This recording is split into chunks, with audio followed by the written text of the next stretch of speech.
Hi, good evening. My name is Lucor Jordan, and I wanted to take a moment to talk to you about applied anthropology.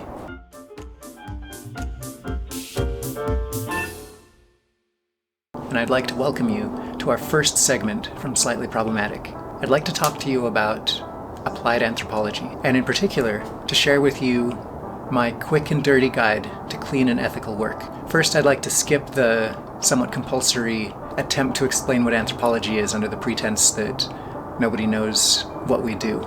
Maybe no one does. I'm by no means an expert. I've spent maybe 7 or 8 summers in the field and have worked with many remarkable applied anthropologists.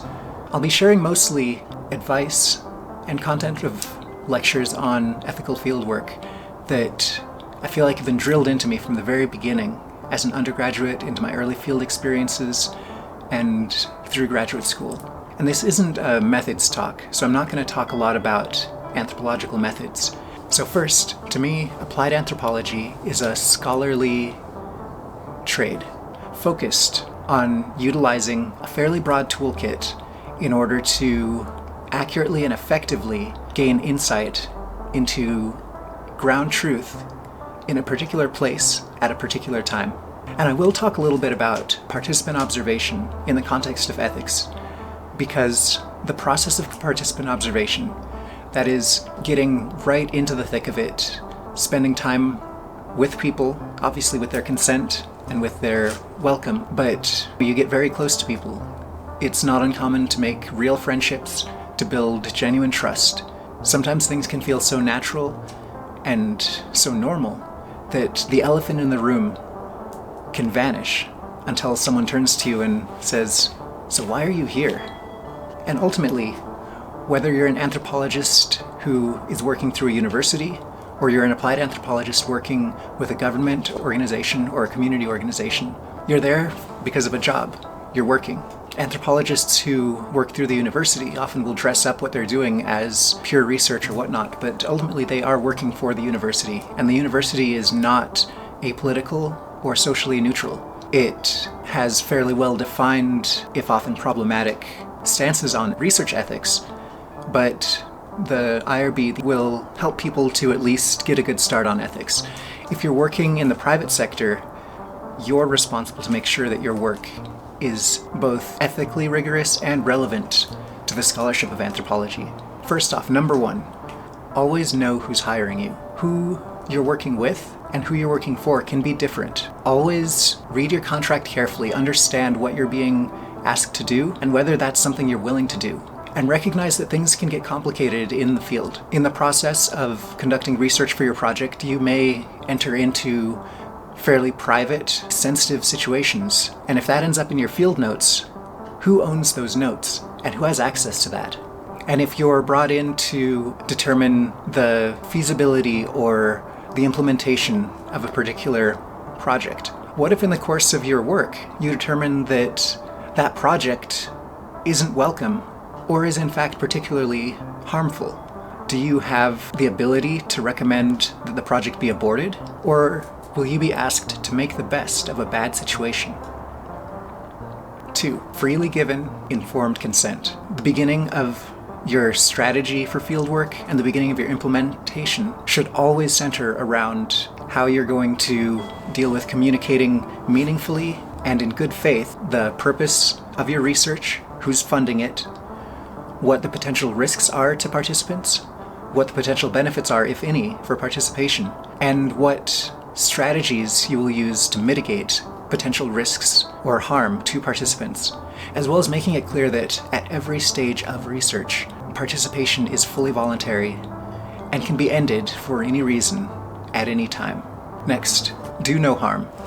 Whether you get the data that you're trying to get, or whether you don't, whether you write a great report and you get paid, or you fail completely and get fired, whatever does or doesn't happen, do no harm. Because at the end of the project, you're going to pack up and you're going to go home, and real people will have to live with the consequences of what you've done. And you have a responsibility that exceeds the responsibility to the university and that exceeds the responsibility to your paycheck to ensure that the lives and the dignity of the people that you work with and who take time and open their communities to work with you, that's respected. If you're working in the private sector, you're not going to get a year or 2 years or 5 years to conduct a traditional, rigorous ethnography. You might get a month, you might get weeks. And so you can't go in reinventing the wheel. You've got to learn to take advantage of and utilize the tens of thousands of ethnographies that already exist in order to inform, contextualize, and round out a very intensive and very targeted period of fieldwork that is often required in applied anthropology. My last point goes to what anthropologists are very often at the very center of, and that's culture change can be a zero-sum game.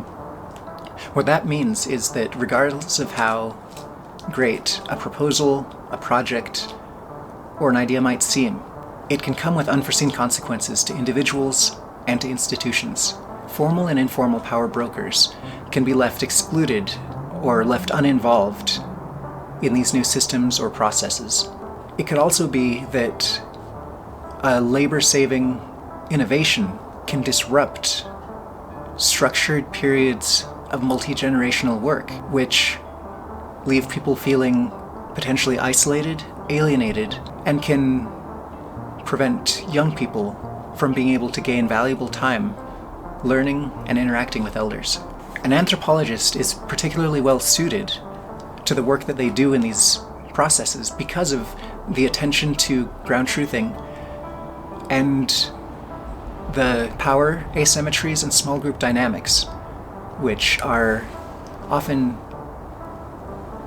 in flux in periods of change. If you look at it like a mathematician balancing an equation, if you add an exponent or take away an exponent to one part of an equation, and you don't trace how that one change impacts all of the other parts, it's very likely that you might end up with a lopsided equation in which some side ends up negative. Thank you for taking some time this chilly evening to listen to me talk and to ramble about applied anthropology. I think this is important because ultimately many of us are wondering, what are we going to do with our anthropology? Can we get jobs? What can we expect? What I'll share is that there's a remarkable amount of work for anthropologists. 9 times out of 10, the people hiring you don't really know that they're hiring an anthropologist. And generally they're quite surprised and delighted when they find out what you bring to the table. Best of luck. Stay warm.